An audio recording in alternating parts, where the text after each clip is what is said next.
Welcome to another episode of Pet Pals. I'm Bethany Davidson, the Humane Educator here at Frederick County Animal Control and Pet Adoption Center. And animal wrangling for me, as always, is our volunteer coordinator, Sean Snyder. Today, we've been doing a lot of dogs recently, so I switched it up a little bit. We have a couple of dogs. We're going to introduce you to a few more cats than we have been lately. But first up, we have one of our new additions to the adoption floor. This is Rocky, and Rocky is, despite his coloring, a Rottweiler mix. If you look at his face, you can definitely see the Rottie in there. We're not sure exactly what he's mixed with, but he has this great kind of red coloring, and he is a great size, actually. You know, he's a large dog at about 70 pounds, but he's not too big. He's very friendly. He's very affectionate.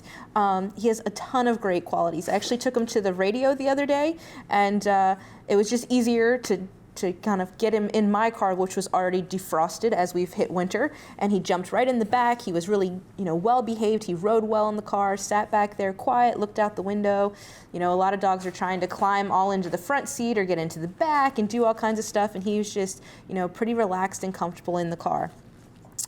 He takes treats very nicely, which is another thing. A lot of the bigger dogs can be kind of rude when they're taking their snacks, but he takes them very nicely, very gently. But he can be a little shy at first. It doesn't take him really a long time to warm up, just a couple of minutes, but you always want to be conscious of that in new environments with new people. You don't want to come in hot and heavy. You want to come in, nice and slow and relaxed, and then he'll kind of be your best friend shortly thereafter. We don't have any restrictions listed for Rocky, so he could go into a variety of different types of homes. Obviously, you want to make sure that you're able to handle a dog of his size, make sure that it's going to be a good fit for your family. Rocky seems like a great dog. How did he end up at the shelter?